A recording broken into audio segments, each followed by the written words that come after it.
Hi Leute! Zuerst vorweg, das Video wird nur auf Deutsch stattfinden. Wenn ihr mich gerne verstehen möchtet, aber kein Deutsch könnt, dann könnt ihr gerne die Untertitel aktivieren. Ansonsten werde ich alle Themen per Minutenzahl in der Infobox auflisten, weil ich vermute, dieses Video wird ziemlich lang. In diesem Video, wie ihr in dem Titel sehen könnt, geht es darum, wie ich mit der ganzen Situation umgehe und was in nächster Zeit hier bei mir auf meinem YouTube-Channel und überhaupt in meinem Leben passieren wird. Also, hi! Schön, dass du wieder dabei bist, beziehungsweise hallo, wenn du zum allerersten Mal dabei bist. Hier ist mein Skript. Ich bin nämlich super nervös. No joke. Mein Herz, du. Und das ist ziemlich weird, weil eigentlich bin ich es wirklich gewohnt, vor der Kamera zu stehen. Als Schauspielerin muss ich das ja machen. Muss ich machen. Nein, es macht mir natürlich Spaß. Und es ist, aber es ist einfach was ganz anderes, wenn ich es als eine Rolle tue. Und jetzt muss ich über mich reden. Und das ist einfach etwas, das ich, I don't know, I don't know, ja. Also erstmal danke ich euch. Wir haben die 25.000 Abonnenten geknackt. Das ist für mich mega viel. Und ich finde, es wird vielleicht auch mal Zeit, mich mal kurz vorzustellen. Hi, ich bin Vera, ich bin 25 Jahre alt, ich lebe in Hamburg, Deutschland. Ich bin in Mecklenburg-Vorpommern geboren, aber seit ich 4 Jahre bin, wohne ich in Hamburg. Also ist Hamburg meine Heimat. Und ja, seit 2 Jahren bin ich professionell ausgebildete Musical-Darstellerin. Das ist mein Hauptberuf. Also ich arbeite in den Bereichen Tanz, Gesang und Schauspiel, im Showbusiness und im Entertainment-Bereich. Mehr müsst ihr jetzt eigentlich gar nicht wissen. Wenn ihr aber trotzdem mehr wissen wollt, dann dürft ihr mir natürlich gerne Fragen stellen, entweder hier oder auf Instagram. Findet ihr auch alles in der Infobox. Und vielleicht, wenn es viele Fragen gibt, dann mache ich noch mal irgendwann ein Q&A, je nachdem, wie groß da die Nachfrage ist. Thema Nummer 1, YouTube, Twitch und es wird keine Videos mehr geben. Zumindest in der nächsten Zeit nicht mehr. Ich hatte ja einen Schedule von mindestens 2 Videos die Woche. Das lief auch alles ziemlich gut, aber das geht jetzt nicht mehr. Und es gibt 2 ganz ausschlaggebende Gründe dafür. Grund Nummer 1, mein PC ist kaputt. Ja, und das ist ein Problem, weil ich am Computer halt die ganzen Videos geschnitten habe. Der PC ist dafür da, dass ich sowohl in hoher Qualität die Videos bearbeite, weil nur auf dem Rechner läuft mein Videoschnittprogramm und ich nutze den PC halt sonst auch noch zum Zocken.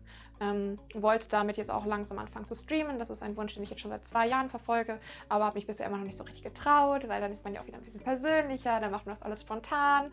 Es ist halt Livestream und daran habe ich mich noch nicht so wirklich getraut. Aber jetzt war ich eigentlich soweit. Ich hatte mir auch schon alles gekauft. Kamera, Licht, Mikrofon, bla bla bla. Und ja, jetzt geht's nicht mehr. Und so lange wird es erstmal keine Videos geben. Weil ich kann auf meinem Laptop Videos bearbeiten, aber da geht halt nur Windows Movie Maker und ich glaube, dazu muss ich nichts mehr sagen. Dieses Video werde ich jetzt auch mit Windows Movie Maker schneiden. Darum gibt es dann auch nicht in High Quality, so wie meine letzten Videos sind, weil mein Laptop das einfach nicht schafft zu bearbeiten und hochzuladen. Der kackt mir dann jedes Mal regelmäßig ab. Und darum lassen wir das. Grund Nummer 2 ist ein sehr viel persönlicherer Grund und damit rutschen wir eigentlich auch schon in das nächste Thema rein. Der zweite Grund bin ich, beziehungsweise mein Time-Management, beziehungsweise Corona, was ein riesengroßes Problem bei mir ausgelöst hat, psychisch. Und zwar sind das Existenzängste. Fangen wir einmal ganz am Anfang an von meiner Karriere. Ich habe Mitte 2018 die Musical-Darstellerausbildung abgeschlossen. Danach bin ich direkt hier in Deutschland engagiert worden. Ich habe am Theater gespielt. Ich durfte weiter für meine Musicalstätte noch ein paar Shows spielen und mein Prüfungsprogramm zum Besten geben vor Publikum. Das war eine sehr schöne Erfahrung. Dann ging es für mich instant weiter in die Schweiz, weil ich da eine Hauptrolle bekommen hatte. Das war mega. Und danach im Anschluss ging es nur ein paar Tage später weiter nach Österreich, wo ich in einem Club auch für die Theaterleitung zuständig war. Und ich habe da natürlich auch Musicals gesungen und getanzt und halt alles Mögliche. Eigentlich ein Traum davon, ja, was man sich nur wünschen könnte, direkt nach Ausbildung. 2019 war ziemlich geprägt von verschiedenen Engagements und Jobs. Ich habe in 2 Tanzschulen angefangen zu arbeiten. Dann wurde ich gebucht für viele verschiedene Film- und Werbeproduktionen, für Online, für Social Media, allerdings auch für Spots, die sonst im Internet erschienen sind oder auch ich weiß gar nicht, wurden die im Kino ausgestrahlt? Kann auch sein. Aber auch in kleinen Filmproduktionen habe ich mitgespielt. Das lief alles ziemlich gut. Dann hatte ich mega viele Jobs als Tänzerin und Showgirl für super verschiedene Events aller Art. Und ich wurde natürlich auch als Sängerin engagiert auf Hochzeiten, Events, harte Auftritte mit Bands und so weiter. Also es war ein sehr aufregendes, buntes Jahr. Und natürlich habe ich dann auch wieder in der Schweiz gespielt. Ich habe eine Vertragsverlängerung für die Hauptrolle bekommen und durfte in Addition auch ein bisschen die Tanzleitung übernehmen. Das war sehr cool. Manche von euch wissen ja, dass ich auch choreografiere. Das durfte ich da machen. Danach ging es dann nach Ägypten als Sängerin in 5-Sterne-Hotels. Das war sehr, sehr, sehr spannend. 2020 sollte eigentlich so sein, dass ich 7 Monate in Ägypten bin, bis Juni, also von Dezember schon angefangen. Danach sollte es sofort nach Korea gehen, bis Mitte August, also für 2 Monate. Und dann den Rest des Jahres sollte ich in die Schweiz gehen, beziehungsweise pendeln zwischen Schweiz und Deutschland.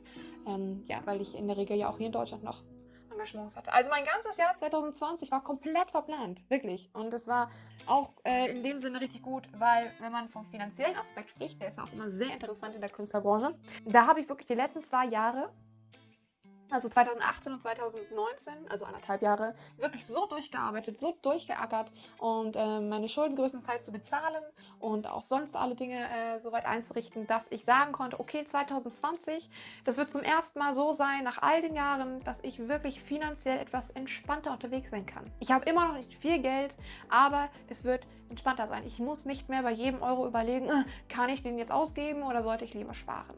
Ja, ich habe sogar in dem Jahr auch immer noch in meine Urlaubskasse was einzahlen können. Und 2020 wäre auch das Jahr gewesen, wo ich das allererste Mal nach, Achtung, 10 Jahren zum allerersten Mal in den Urlaub fahren konnte.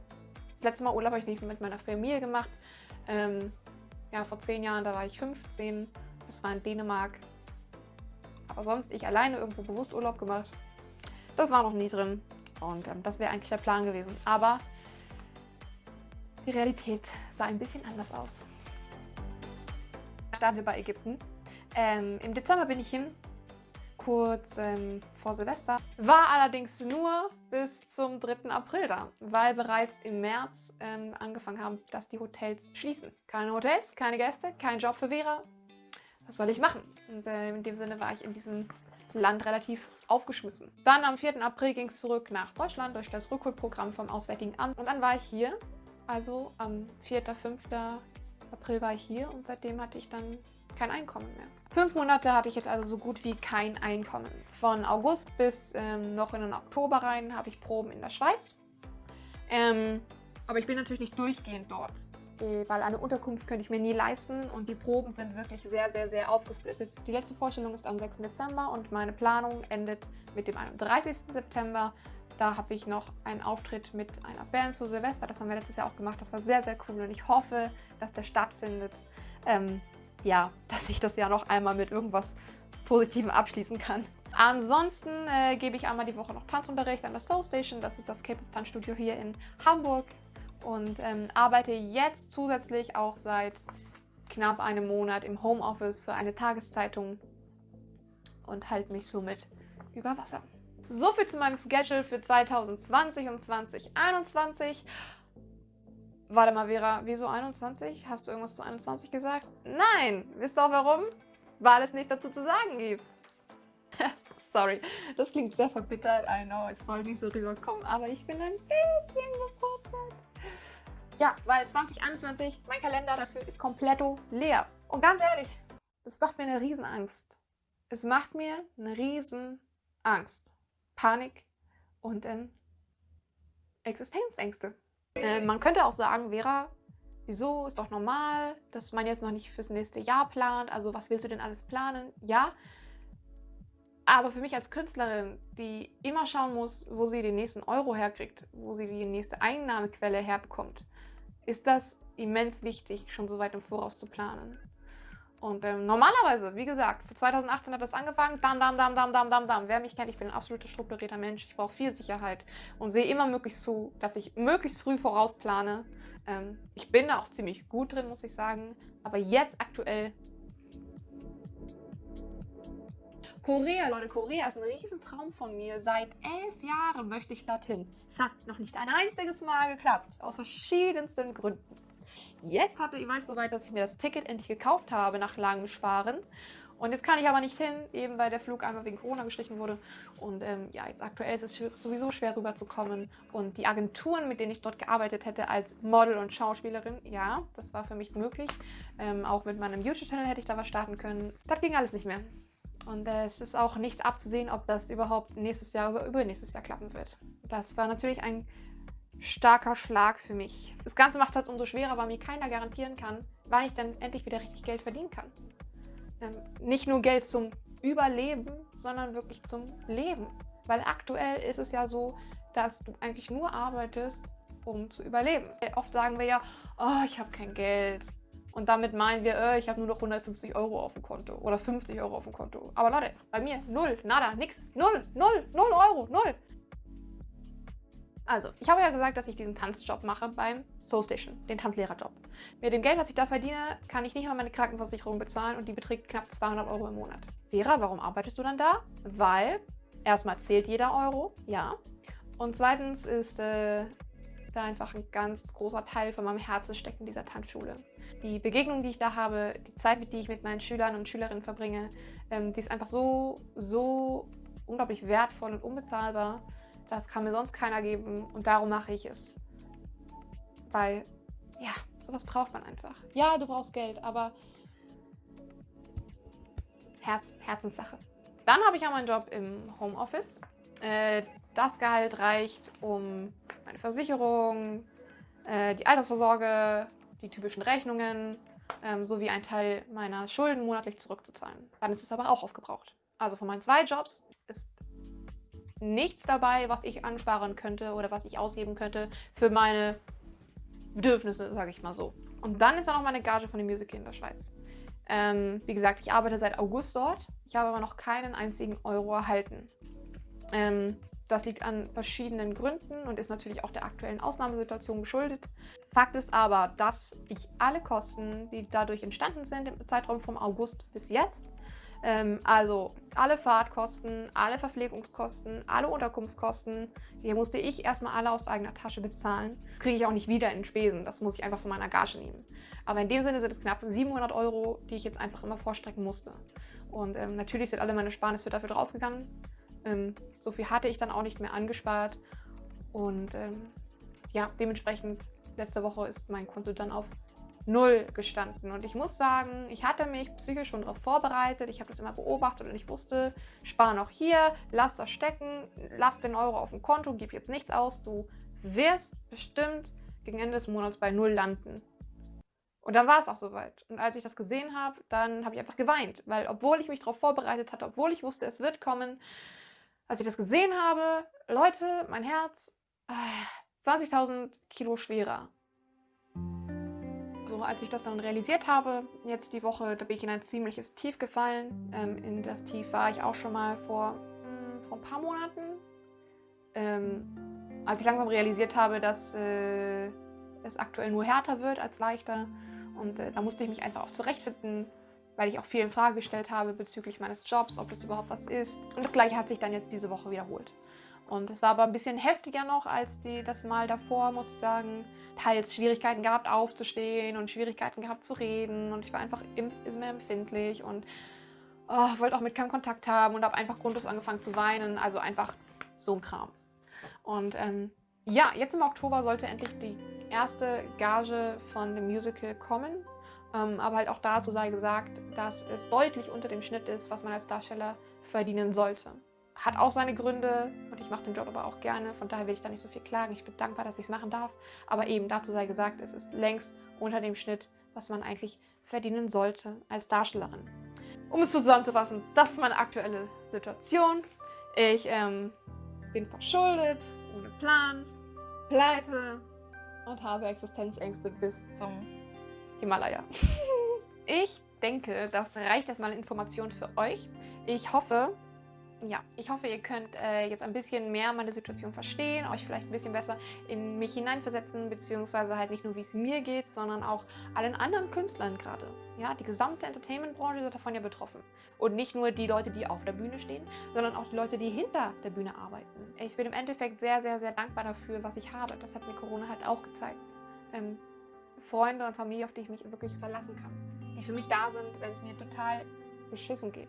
Weil mich die Situation in eine Lage bringt, wo ich mir einfach selber nicht zu helfen weiß. Vielen anderen geht es sehr, sehr viel schlechter als mir. Die haben vielleicht kein Zuhause. Die haben vielleicht nicht Mama und Papa, wo sie einfach zurückgehen können. Die können nicht ihre Krankenkasse bezahlen. Die kriegen kein Geld geliehen, können keine Kredite aufnehmen. Ja, also es geht deutlich, deutlich schlechter als mir. Und darum, ich möchte mir immer wieder bewusst machen, dass diese Situation auch nicht immer ist. Dieser Moment wird auch wieder vorbeigehen.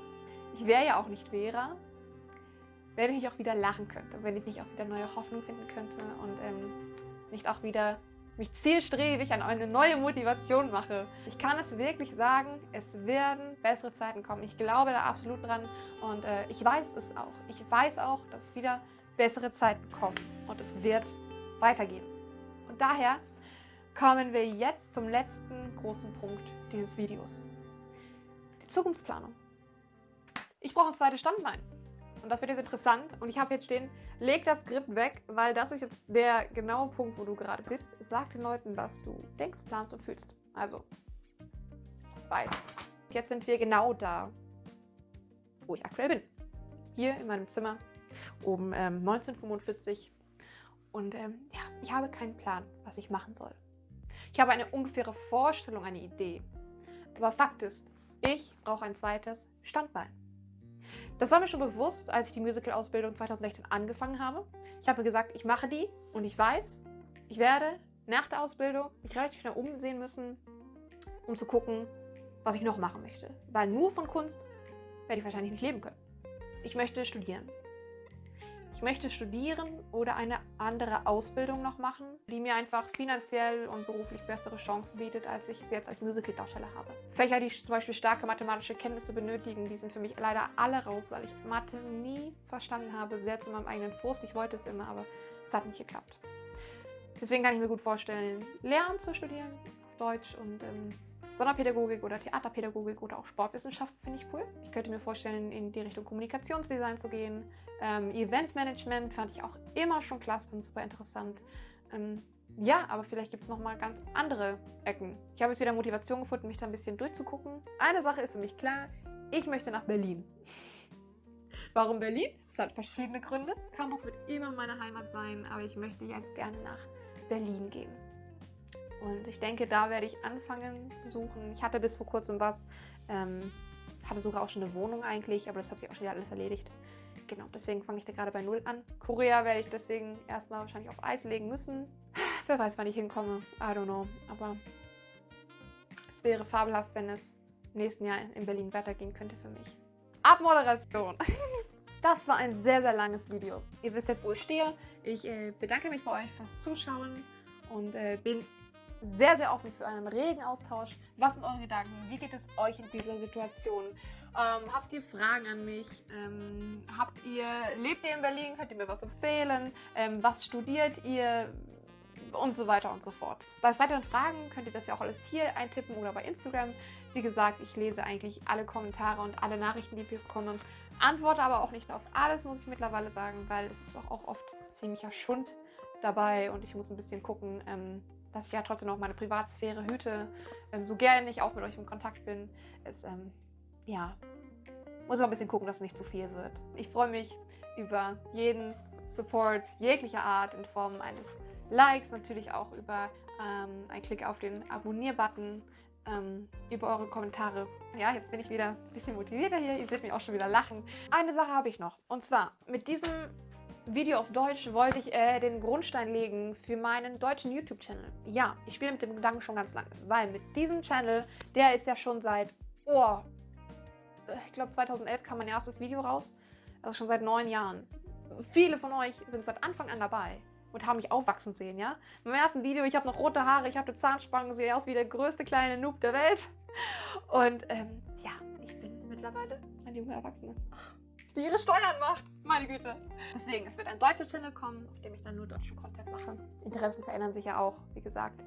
Irgendwann werde ich vielleicht auch mit Reaction-Videos ganz aufhören, wenn ich tatsächlich keine Lust mehr drauf habe. Wie gesagt, ich möchte auch gerne aufs Streamen, mit dem Stream anfangen. Das war eigentlich noch alles, was ich sagen wollte. Ich wünsche euch jetzt einen wunderschönen guten Tag oder eine schöne Nacht oder einen schönen Abend, je nachdem, wo ihr gerade dieses Video guckt. Und lasst dann mal wieder von mir hören, wann auch immer das sein wird. Bis dahin, bleibt gesund. Bye, bye!